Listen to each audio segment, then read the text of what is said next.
Fala pessoal, tudo bem? Aqui quem fala é o Luiz Henrique.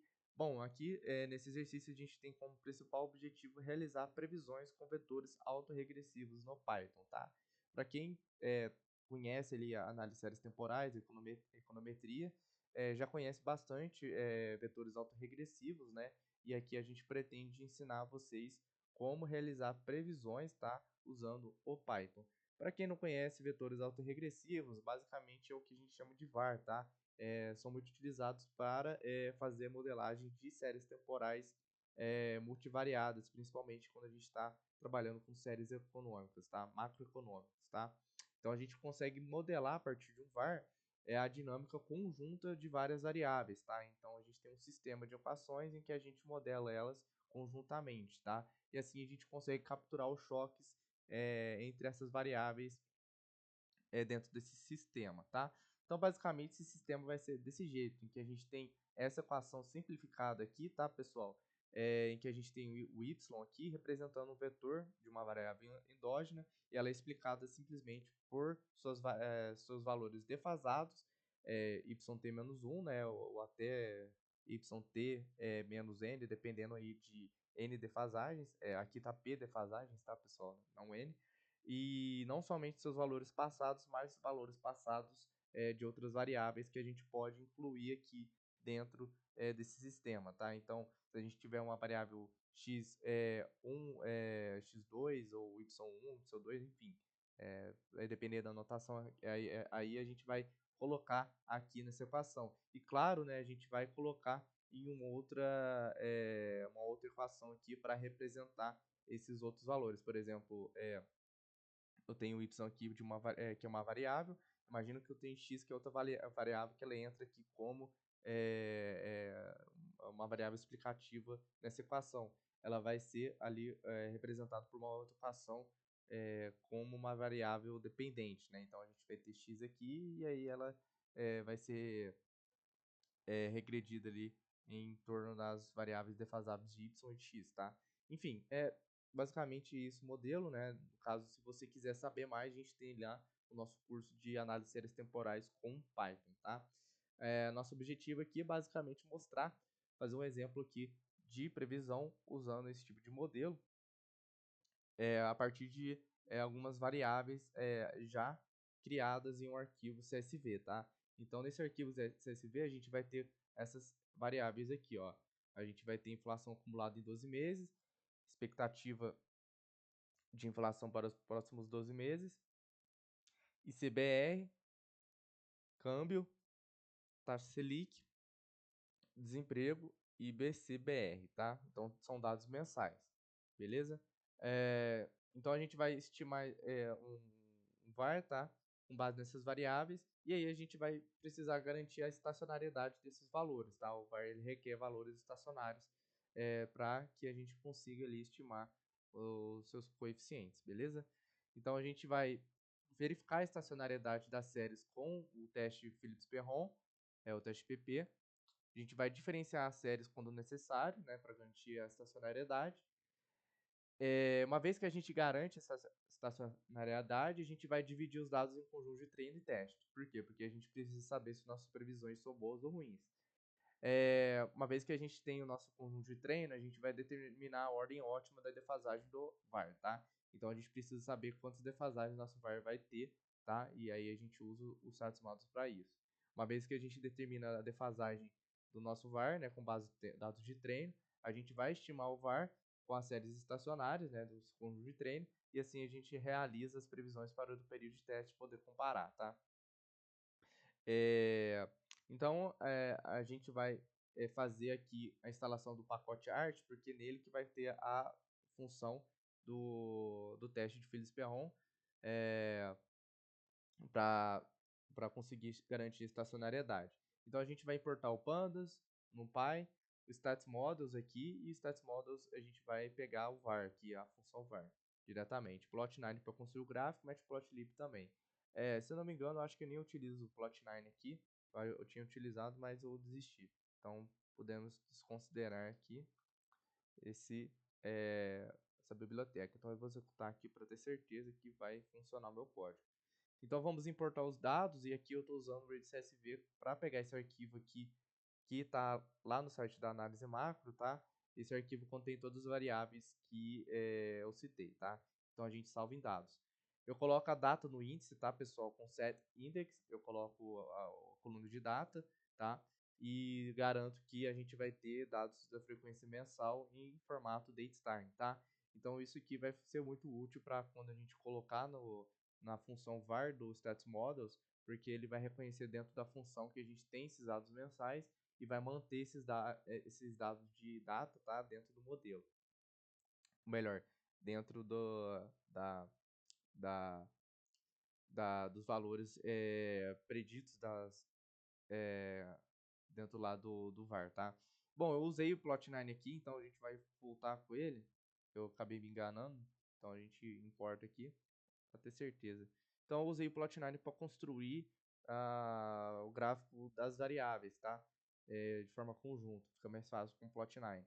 Então a gente tem um câmbio, desocupação, expectativa IPCA, IBC, ICBR, IPCA e Selic. Visualmente é claro que a gente não tem dados estacionários aqui, tá? Exceto talvez o BCBR aqui. Então, para confirmar, a gente vai fazer o teste de estacionariedade. Então, a gente usa o teste PP. Então, a gente importa aqui do art.unityroot e a gente cria uma função para ficar mais fácil a verificação disso. Como assim? A gente vai, dentro dessa função, fazer o teste com os dados em nível. Vamos fazer o teste com os dados em primeira diferença. E o que vai ser? O resultado desses dois aqui a gente vai fazer a gente vai imprimir, tá? Conforme os resultados ali do p-valor, tá? Então, a gente usa um critério de intervalo aqui de 5%, tá? Então, com base nesse critério, a gente vai saber se ela é ou não estacionária em nível e primeira diferença. E aí, a gente, com base nessa função aqui que a gente criou, teste PP, a gente faz um for loop para aplicar em cada coluna no nosso data frame chamado dados, tá? Então, a gente aplica essa função aqui, ó, usando esse for loop, para ter certeza, né, que eles são estacionários ou não. Então aqui temos o resultado. Para a coluna IPCA, a gente tem aqui, ó, em nível, valor de 0,15, né? Então a gente diz que não é estacionário. E primeira diferença, a gente tem aqui o valor muito baixo, né? 0,0000. Então a gente considera estacionário. Desocupação não estacionária em nível, primeira diferença estacionário. Enfim, a gente só vai encontrar em nível estacionário o IBCBR, tá? Com isso, a gente vai fazer a diferenciação dos dados que não são estacionários, tá? Então, a gente faz isso aqui, ó. A gente cria isso, a gente ajusta de primeira diferença, exceto para o IBCBR, tá? Então, a gente faz isso e remove os ENEs aqui com o drop ENE. A gente vai ter aqui como final dados diff, tá? E por fim, uma coisa que eu não citei no começo do exercício, mas a gente vai colocar dummies sazonais, tá? Por quê? Porque boa parte das séries tem uma clara sazonalidade, tá? Então a gente vai criar dummies sazonais. Como isso? A gente primeiro usa aqui dados.index para pegar os valores da data, tá? Ó, a gente vai pegar esses valores de data.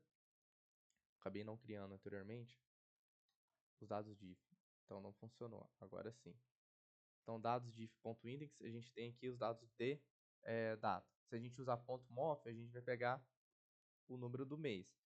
E se a gente salvar aqui a coluna mês dentro de dados diff, a gente vai ter os meses, tá? E com base nesse número de meses, tá, do ano, a gente pode usar a função getDummies do Pandas para gerar dummies sazonais, tá?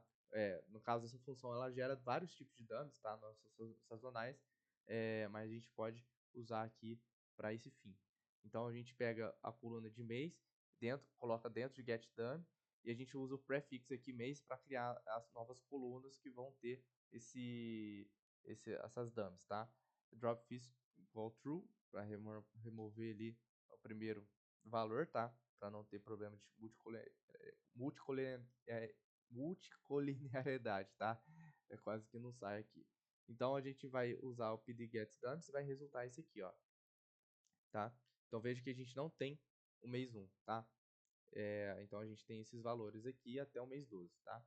Bom, se tivesse false aqui, ele ia pegar o último mês, se não me engano, tá? E retirar esse mês 12 aqui, beleza?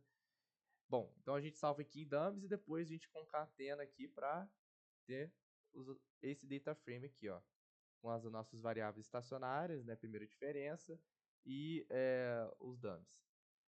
Então a gente faz separação treino-teste, a gente vai separar as 12 últimas observações, tá? Então a gente vai prever 12 meses à frente. Então a gente faz o ajuste com base nos estados de teste, tá? Então a gente vai pegar aqui train, a gente vai retirar os dummies, tá? Porque eles vão entrar com valores exógenos. Então tudo que está aqui nesse data frame vai ser endógeno. Então a gente salva em dog. Agora, para as dummies, a gente salva em exógeno, tá? Então a gente tem valores endógenos e valores exógenos, tá? A gente vai colocar aqui dentro da função var. Então a gente coloca aqui endog igual a endog, exog igual a exog e frequência ms, tá? Frequência mensal. Dessa especificação aqui, a gente pode selecionar vários métodos, atributos aqui para obter, né, as ferramentas ali que um var gera, né? E uma delas é a seleção de ordem, tá? A gente precisa saber quantos legs são necessários ali, a ordem ótima de legs, né, para gerar o nosso var. Então eu coloco aqui o máximo de legs possível, seleção 10, e trend aqui para colocar se há um valor, uma constante ali, se há uma valor constante de tendência, né, eu coloco o n que não tem nenhuma, tá? Então aqui a gente salva dentro de order, e de order a gente vai ter aqui esse sumário, tá? Através de 4 critérios, vai selecionar aqui a ordem ótima de defasagens, tá? Aqui é o número da defasagem e aqui o valor resultante de cada critério. Esse asterisco aqui, ele é o mínimo, tá? O valor mínimo ali encontrado, tá? Então, no caso do B e C, que é uma das melhores métricas para a gente usar nesse caso, encontra aqui uma defasagem, tá? O HQIC também encontrou 1 aqui, tá? Já a IC aqui encontrou 10 e a FPE encontrou aqui 3, beleza? Então a gente vai rodar o var novamente, da mesma forma, só que a gente já faz o ajuste, ou seja, a gente usa o método fit. Então eu coloco aqui dentro de fit, max legs, ou seja, o número máximo de defasagem vai ser conforme o valor mínimo aqui encontrado pelo B e C. Ou seja, a gente vai pegar aqui order, o valor de B e C e transformar em lista, tá? Então o resultado disso é 1, né? Claro. E aqui a gente coloca trend igual a N. Então a gente roda aqui nosso var, tá? E aí a gente tem aqui os valores estimados, tá? Bom, em var a gente não vai se interessar muito sobre os coeficientes, tá? O que a gente vai interessar mais ali é sobre previsões, impulso-resposta e decomposição de variância, tá? Então, no caso aqui, tem um outro passo importante que é a verificação dos resíduos, tá? E saber, né, se os resíduos estão bem comportados, né? Enfim, a gente não vai fazer esse passo aqui, tá? Mas é muito importante. Enfim, a gente vai fazer a previsão do vetor autorregressivo aqui. Então, a gente vai fazer a previsão e a gente precisa definir aqui os valores, a quantidade dos valores, né, que a gente vai fazer previsão. Um ponto importante é que na hora de colocar no forecast, a gente precisa retirar o valor da ordem de defasagem do var, porque senão a quantidade de observações vai estar errada aqui dentro do forecast, tá? Então, o que a gente faz? A gente vai pegar aqui o nosso objeto var que a gente construiu, e a gente vai pegar aqui o atributo KAR, que é a ordem de defasagem usada no var. Vamos salvar aqui em leg order. Opa, eu não salvei.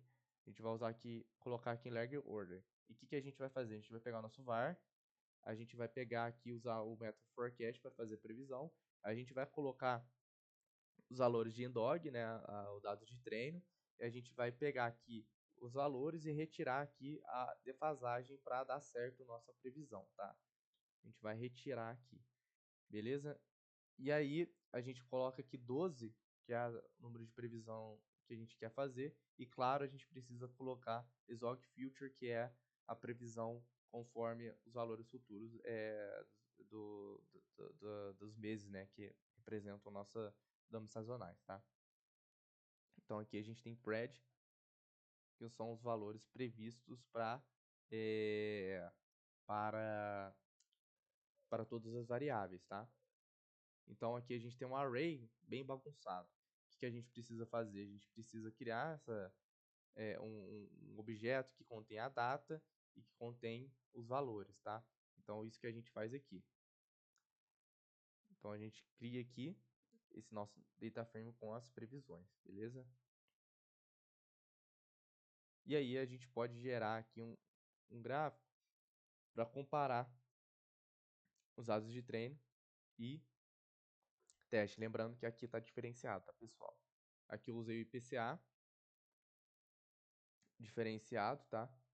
E aqui eu coloquei os dados de treino, dados de teste e a previsão, tá? Bom, de certa forma, a nossa previsão não capturou aquela volatilidade, né, dos valores diferenciados, né? Então, a gente tem esse resultado aqui, ó, essa comparação. Um ponto importante, né, pessoal, que a gente está usando só o VAR aqui, né? Se quiser fazer uma estrutura de previsão, claro que você tem que construir várias previsões, comparar, fazer a teste de acurácia, enfim, métricas de acurácia, né? Enfim, mas aqui o ponto de partida para vocês usarem vetores autorregressivos.